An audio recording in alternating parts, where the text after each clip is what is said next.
Hello viewers, welcome back to my channel Bengal recipe with Suchandra. আজকে নিয়ে চলে এসেছি ইলিশ মাছের আলু বেগুন দিয়ে ঝোল। তো ইলিশ মাছের আলু বেগুনের ঝোল কীভাবে বাড়িতে বানিয়েছি চলো দেখে নিই। প্রথমে নিয়ে এসেছি বাজার থেকে ইলিশ মাছ কিনে, সেই ইলিশ মাছগুলোকে নুন আর হলুদ দিয়ে আধ ঘন্টা আগে মাখিয়ে রেখে দিচ্ছি। তো চলো বন্ধুরা, মাখিয়ে নেওয়া হয়ে গেলে আমরা এখন কড়াইয়ের মধ্যে তেল গরম বসিয়ে দেব। সর্ষের তেল দিচ্ছি অবশ্যই। সর্ষের তেল দিয়ে মাছটাকে এপিট ওপিট করে আমরা ভালো করে ভেজে নিচ্ছি। বেশ খুব একটা ভাজতে হবে না, গোল্ডেন ব্রাউন করে হালকা করে ভাজলেই হবে। ইলিশ মাছ অনেকে কাঁচাও খায়, তো আমরা একটা হালকা করে ভেজে নিচ্ছি। এখন সমস্ত মাছগুলো ভাজা হয়ে গেলে আমরা এখানে হচ্ছে কুমড়ো, চৌকোনো করে কাটা কুমড়ো আর আলু লম্বা লম্বা করে কেটে নিয়েছি।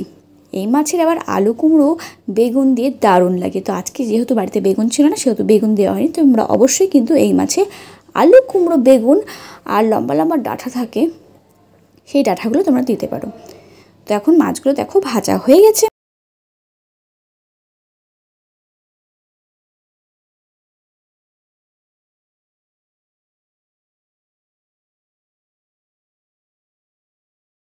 সমস্ত মাছগুলো ভাজা হয়ে গেলে যে একটা মাছ অবশিষ্ট ছিল সেই মাছটাকে ভালো করে ভেজে নেব। আর এই আলু বেগুনের ঝোলে যে একটা স্বাদ আসে, সেই মাছটা যেন খুব টাটকা এবং খুব ভালো সুন্দর মাছ হতে হবে, তবেই এই ঝোলটা একদম দারুণ লাগে খেতে।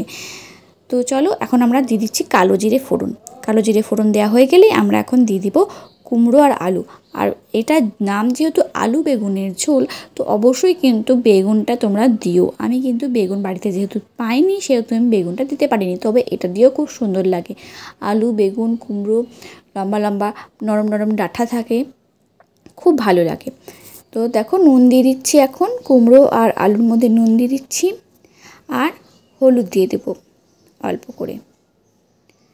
তো নুন দিয়ে আলু আর কুমড়োগুলোকে ভেজে নিচ্ছি। এখন দিচ্ছি শুকনো লঙ্কা বাটা।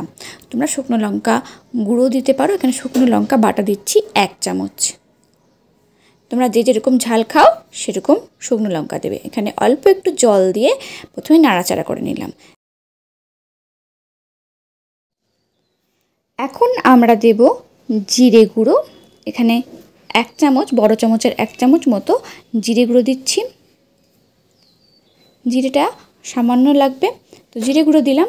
এখানে ঝোলের পরিমাণ অনুযায়ী এখানে মশলাটা ইউজ হবে। এখানে যেহেতু ঝোলটা অনেকটা পরিমাণ হবে, কারণ এটা একদম পাতলা ঝোল হয় আর খেতে কিন্তু দারুণ লাগে।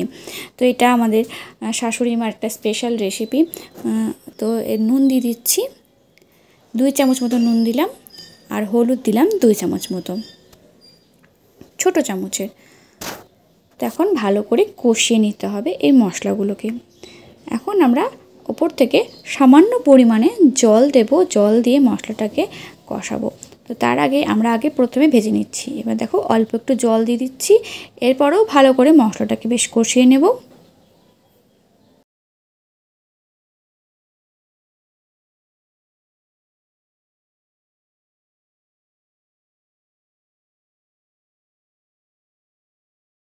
পাঁচ মিনিট পর্যন্ত কষানো হয়ে গেলে পরে আমরা এখানে মোটামুটি 1 ঘটি মতো ভর্তি করে জল দিয়ে দেব।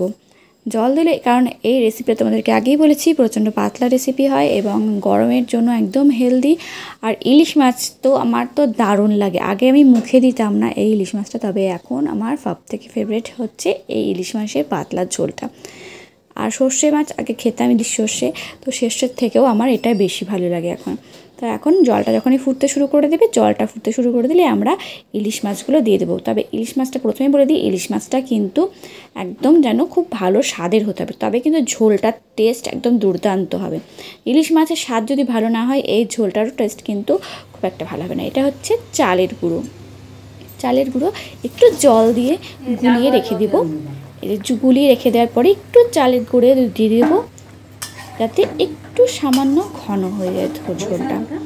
তো চালের গুঁড়ো দিয়ে ফোটাতে শুরু করেছি আমরা। মোটামুটি 5 মিনিট পর্যন্ত ফোটাবো এবং ঝোলটা একটু কমে আসবে, যখন একটু গাঢ় হয়ে আসবে তখন আমরা এটা একটা অন্য পাত্রে নিয়ে গরম গরম ভাতের সাথে সার্ভ করব। তো দেখো আমাদের কিন্তু ঝোলটা হয়ে এসেছে। আমরা এখন নামিয়ে দেব। আর কাঁচা লঙ্কা দিতে কিন্তু ভুলো না, বেশি করে কাঁচা লঙ্কা দেবে, 5 থেকে 6টা। আমরা যেহেতু বাচ্চারাও খাবে, সেহেতু কাঁচা লঙ্কা শুকনো লঙ্কা আমরা অনুপাত করে দিয়েছি।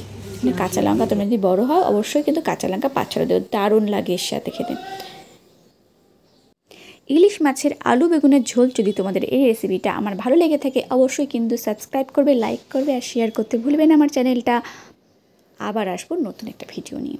এটা কিন্তু একদম বাংলাদেশি স্টাইলে ইলিশ মাছের আলু বেগুনের ঝোল হলো।